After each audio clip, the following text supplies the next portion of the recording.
So I'm Anthony Venn-Brown and I'm a homosexual. Anthony Venn-Brown is a former Pentecostal preacher who's been building bridges between religious communities and LGBTQ+ people for decades. For much of my life, I never would have dared to make such a public declaration. I'm also a survivor. Born in 1951, I grew at a time when most lawmakers, medical professionals and the community viewed homosexuals as deviants, perverts and sociopaths. But Anthony ended up on a most unexpected mission and helped outlaw gay conversion therapy, once famously satirised by South Park in a highly contested and controversial episode because it portrayed conversion therapy as an ineffective treatment and linked it to suicide. With Jesus I can just say no and not be confused anymore. I know Anthony Venn-Brown from his decades of advocacy for a prohibition on conversion practices and raising awareness of conversion practices. And Anthony was always a really great resource to that campaign because he understood people of faith who were one of the larger opponents of reform initially. Advocacy for me really is very much about being a voice for the voiceless, going to places where angels fear to tread. This person was the guy who wrote the book that pretty much saved my life.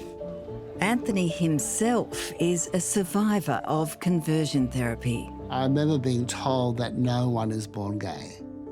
Everyone is born heterosexual. Something has happened to you, and we're here to fix that. He had a complex personal life. I was daddy's girl, so it hit me really hard for myself just because, you know, the family had broken down and I loved our family. Happy Mardi Gras. And ultimately became a revered changemaker. People who will say things like, I don't get gay pride. Well, the reason you don't get gay pride is you haven't experienced gay shame.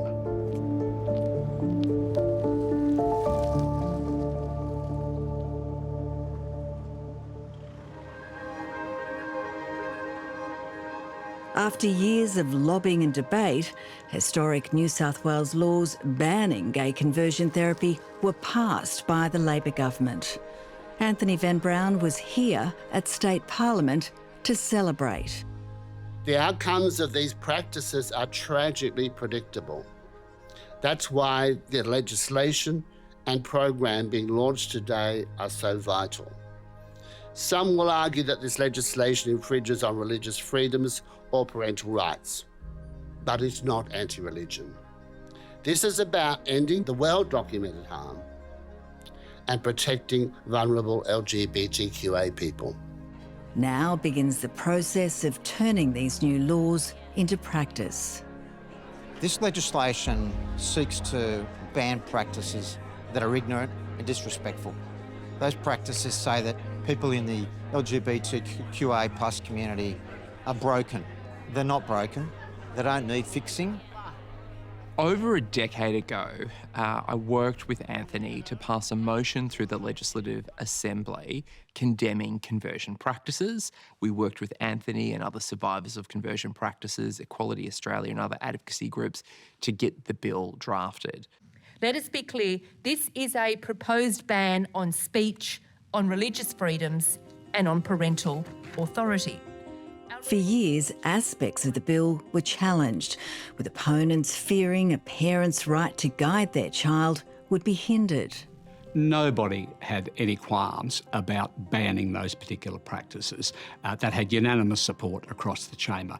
But hidden deep within the bill, there were other meanings, and one of those meanings were around the suppression, and that a parent having a discussion, particularly around a child's sexual identity or their mannerisms and what they were seeking in life, could be deemed to be suppressing that particular child's views. I put myself behind the ban for conversion therapy for a very particular reason.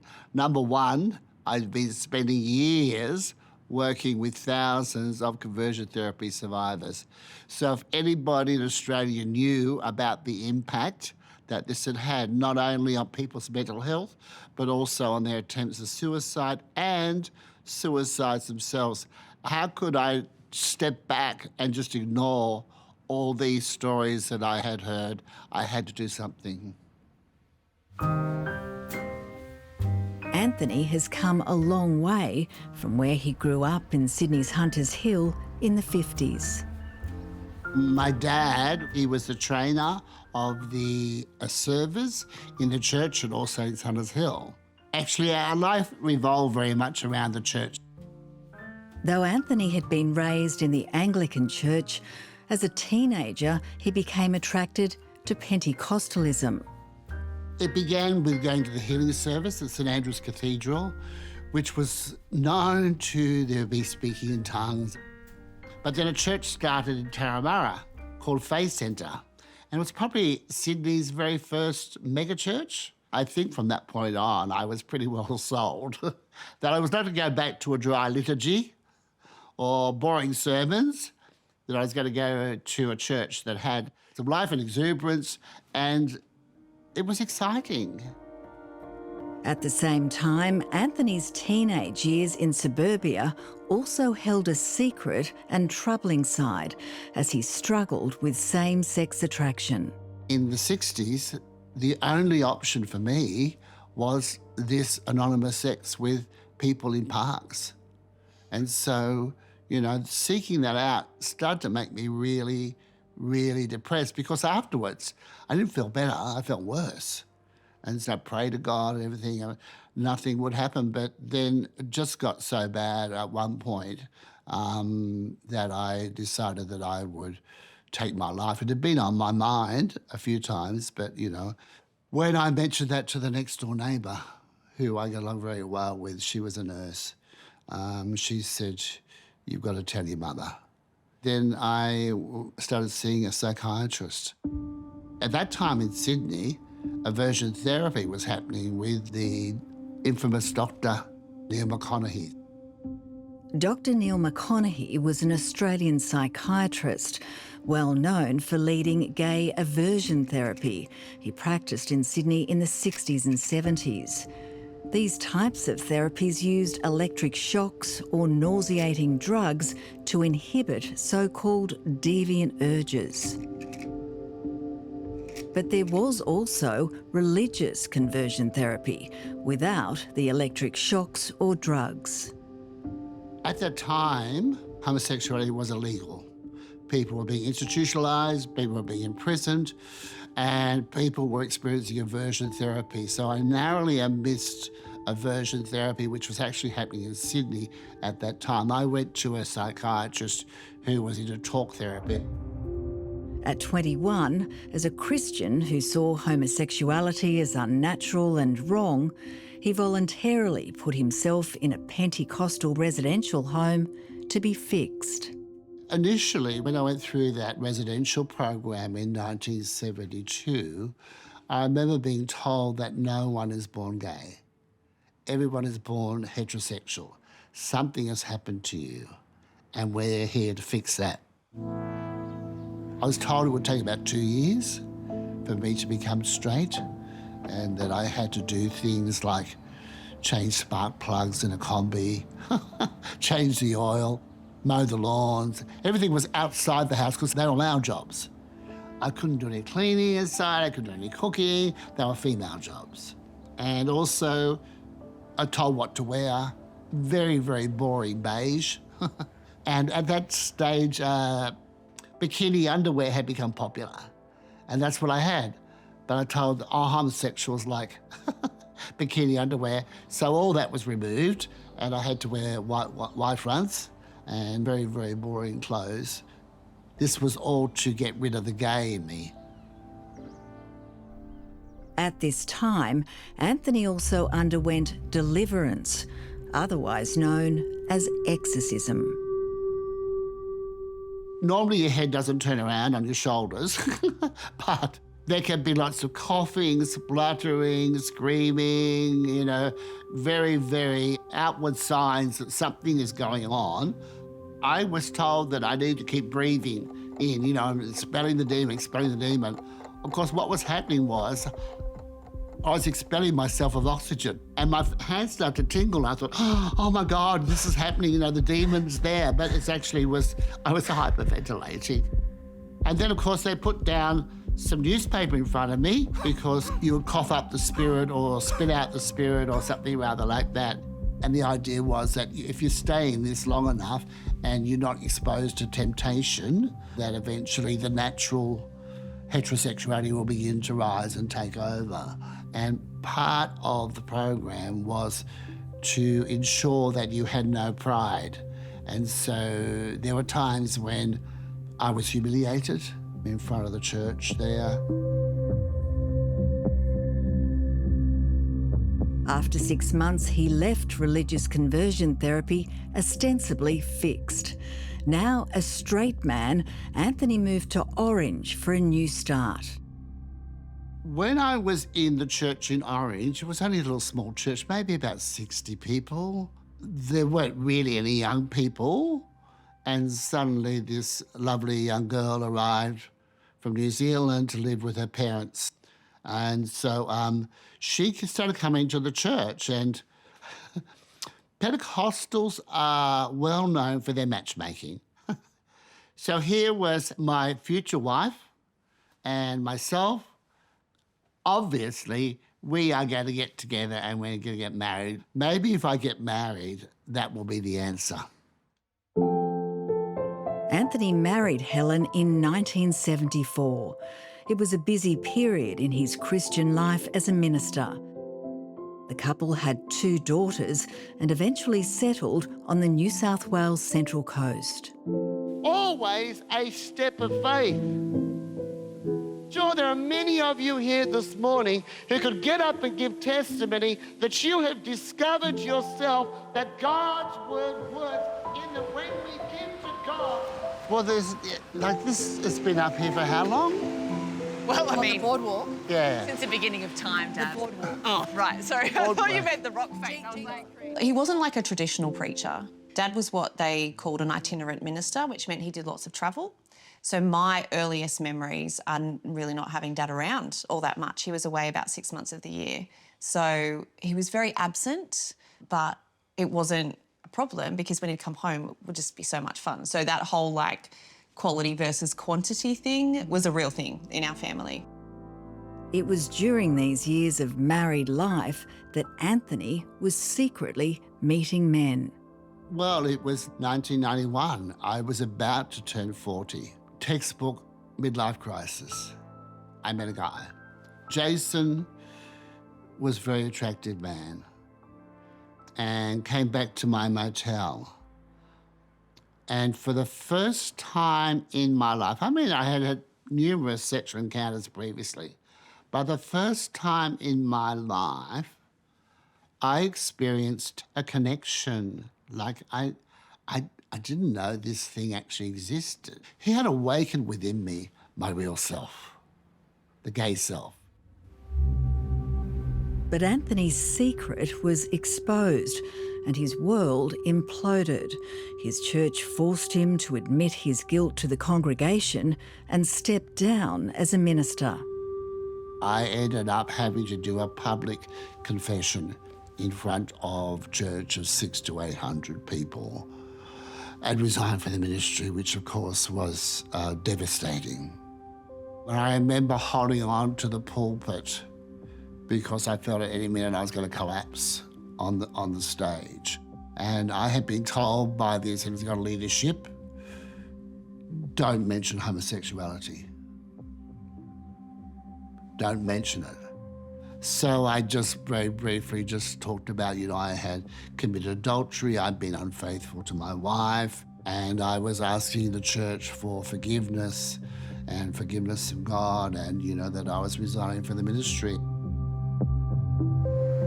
That is where you know. Yeah. Yeah. Oh, the puppy. I was sitting in the front row of the church, and we didn't know a lot about the back history of why Dad had fallen. We didn't know the full extent. But he got up there and said what he had to say, and I vividly remember him coming off the stage and falling into our arms. My former wife, she was very supportive, unbelievably supportive, considering what had happened and how she'd been betrayed. So she was sitting in the church, as was one of my daughters. She'd been very composed, you know, to a point during all this drama. But then when I was up doing the public confession, that's when she lost it. And that's when friends gathered around her, and my daughter was there crying as well. It was horrendous. Words really are very difficult to find to describe how devastating that experience was. I remember thinking it was like being in a funeral, but I was a corpse. I was Daddy's girl, so it hit me really hard for myself. The family had broken down, and I loved our family. I loved our family unit. I loved the things we did together. And so losing that, and then not knowing where Dad was for a period of time, and Mum just encouraging us no matter what, he's always your dad, and having that support. Yes, it was awkward and it was tough, and there was tears and there was sometimes anger. Mum was the person who said to us, yeah, so your dad's gay, but you just still have to love him. And that's what we did. Like, so through all of her hurt and her pain and, you know, going through her own kind of separation and dealing with the fact that she found out her husband was gay, she really just encouraged us to keep a relationship with him. Anthony and his wife tried to save their marriage, but eventually he moved out.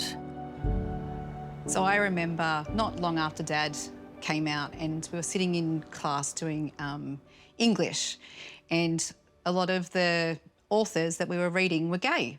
And I remember this girl said, listen, I don't really understand why we've got all these gay authors. And she really had this really negative view on it. So I'm going to say something here. So I got up in the middle of the classroom and said, listen, my dad's gay, and I think we just need to accept people for how they are. And my teacher was like, oh, okay, thanks, Rebecca. But, you know, it was a moment for me to go, he's my dad, and what you're talking about are just gay people. It's personal to me. After his public fall from grace, Anthony worked as a salesman. He eventually became active in Sydney's gay community, advocating for it in Pentecostal churches. Anthony is the founder and CEO of Ambassadors and Bridge Builders International. That's a nationally recognized advocate for LGBTIQA+ inclusion and equality. I know Anthony as someone who is able to translate gay to religious and back, someone who really does build bridges between the LGBT community and people of faith and faith leaders. Anthony decided to document what had happened to him in a book. When I was doing a personal development course in 1999, I was confronted by so many principles I was familiar with. I came home from one of the meetings one night and I prayed for the first time in maybe about 8 years. And I just said, God, I don't understand this, but you and I are on speaking terms again. And then I have to say I heard some words, not with these ears, but the words were so clear to me. Tell your story. Be completely honest. It will help lots of people. And don't worry about a publisher. I will organise everything. Anthony's book has now helped a generation of younger gay people resolve conflicts between their religion and sexuality. I really loved your speech. It meant a lot. I met Anthony Venn-Brown many years ago by accident, by complete accident. I was standing in a corporate networking event and I approached this older guy in the corner wearing a beret. I'll never forget he was wearing a beret. And we were just talking, we were chatting, and he asked out of nowhere, "Are you from a faith background?" And I nearly spat my drink all over his face because I'd never had anyone in that sort of setting ask this sort of question. I quickly realised that this person was the guy who wrote the book that pretty much saved my life and allowed me to get a sense that others had been through the same torment that I had been through at Hillsong Church. And it was this book that actually made me more possible in the world. In 2005, when he was 20 years old, Andrew Sloane was told to undergo conversion therapy. I'd had 13 really hard years on the planet where this little queer kid wasn't really fully understood by the adults, let alone the children in my life. So there was tormenting, there was bullying in school, and my parents very lovingly didn't really know what this queer kid was all about. I was on the search for the very basics of love, acceptance, and really being embraced. And I found that in Jesus, and I found that at Hillsong.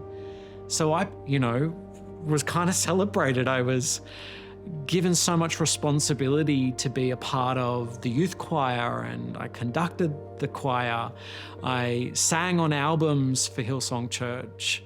It was a thrill, an absolute thrill to be at Hillsong Church. Because sexuality for me was always in a big, sort of like a black box, I didn't have a great connection to who I was sexually for all of the years I was at Hillsong.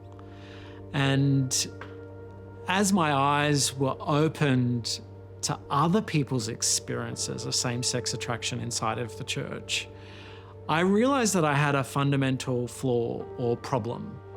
And so one pretty harrowing night, I'll never forget, I drove to my pastor's house and it all came tumbling out. That kicked off a series of conversations at Hillsong that really set me on a path of leadership oversight over the choices that I then had to make next. I was asked to stop serving in any ministry. I was taken off the stage. I was asked to keep everything secret and private to myself and to senior leaders. And I was left completely alone. This was like the first part of complete isolation and separation from true support and true care. And during this time, the church worked with a psychologist, and they arranged for me to meet with this psychologist to get healed, to get fixed. And really punishingly and hurtful to me now as I sit here and speaking to you is that this psychologist is a specialist in child sex attraction. And what I was disclosing was same-sex attraction. What started out as conversion therapy became the first steps in Andrew accepting himself. So as soon as the psychologist realised that I was sitting in his consultancy room because I was same-sex attracted, but we started to have conversations about what it would be like to leave the church and to more fully embrace my same-sex attraction. It was the first adult conversations that I'd ever had, which would even make this possible.